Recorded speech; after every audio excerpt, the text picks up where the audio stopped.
And we're talking to Lieutenant Governor David Dewhurst.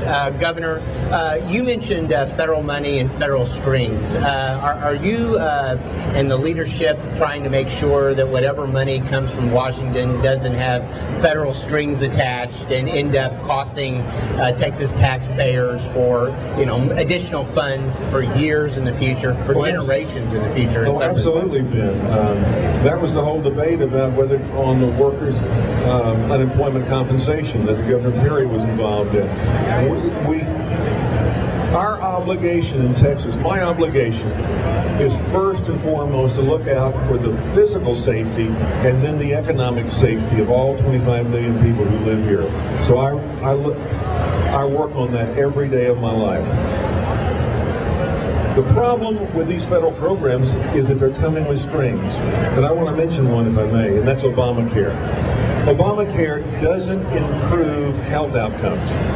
We have measures, we have ideas, proposals. I passed out with Senator Jay Nelson 2 blockbuster, revolutionary bills last year to pay our doctors more, to get them focused on wellness and prevention and paying for outcomes, keep people out of hospitals, saving money. But Obamacare doesn't do that. It's adding 2 million more people to the state rolls. And there is a better way to do it that doesn't cost $1.2 trillion. Now, the problem with Obamacare is that we've got ways to accomplish the same thing that don't cost additional money. Obamacare, the way it's structured, will cost the state of Texas $27 billion. $27 billion of Texas money between the years 2014 and 2023. That's catastrophic. That's the part that Texas taxpayers have to match in the Medicaid. Absolutely. And that's going to cut into public education spending. Another federal unfunded liability. Absolutely. It's going to cut into public education, higher education, building roads. That's not right. I want to ask you about a few other issues that I know are important to the delegates here and the members of the state Republican Party. What about the voter ID bill? Do you think we'll have another opportunity to try to pass voter ID in this session? Well, not only do I think, I know we will. As you remember last year, we led on voter ID and we passed a bill out of the Senate. Now, we had the Democrats fighting us to the death virtually.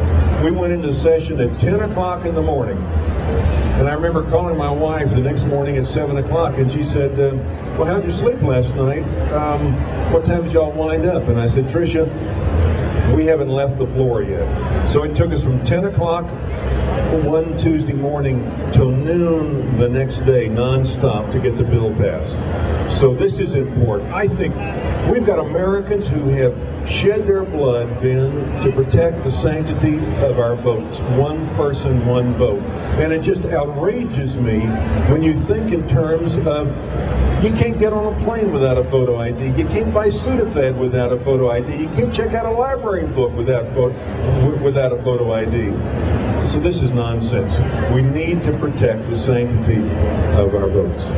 Governor, I want to ask you, there's a lot of new delegates here to this convention, a lot of people that have never attended a convention before, and obviously the Tea Party groups across the state, across the country, I think have motivated a lot of people to get out. How do you see the Republican Party changing, and do you think the Republican Party needs to change and elect candidates that are, let's just say, will vote conservative and vote Republican and stand for those principles, as opposed to some folks that maybe haven't done a great job in the past? Well, I think the Tea Party, and I think the Tea Party, which is made up of Democrats, Independents, and Republicans, has energized. I see it as energized. Now, you and I have been friends for a long time. You're a conservative, I'm a conservative. We've talked through all these issues. I have led the charge along with Governor Perry to hold down our spending, making sure, our growth in our state budget has been minuscule, way under inflation plus population growth. So there's no question, but I think it's energized a lot of other people. It's also given me energy because I've got comfort that other Republicans are going to do the right thing. Well, Governor, thank you very much for joining us today, and we're broadcasting live from the State Republican Convention in Dallas, Texas, and we're speaking to Lieutenant Governor David Dewhurst. May I mention one thing? Absolutely, Governor. We were just talking about Obamacare just a moment ago. Folks, we got to repeal and replace Obamacare. And there is a movement throughout this country to repeal and replace Obamacare, and in every state.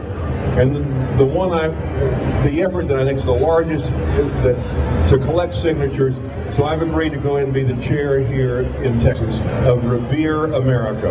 Revere America, with a little bit, because we all love America and Paul Revere. But we need to collect signatures. We want to collect 1 million signatures to drop it on the desk of liberals and Democrats and the administration, remind them that we don't like this. This is not right. We want to repeal and replace Obamacare. And so, folks, if you're here at the convention today, if you do me a favor and go over to my booth and sign up. Go ahead and sign the petition to repeal and replace Obamacare. And if you can't get over, if you're listening by the web today, go to daviddewhurst.com and sign up. Put your signature down. We want to repeal and replace Obamacare. You heard it. Repeal Obamacare. Lieutenant Governor David Dewhurst. Lieutenant Governor, thanks very much for joining us. We're at Americans for Prosperity at Dallas Convention Center at the State Republican Party Convention. Thank you very much, Governor. Thank you, Ben. Good to see you again. My pleasure. Good to see you.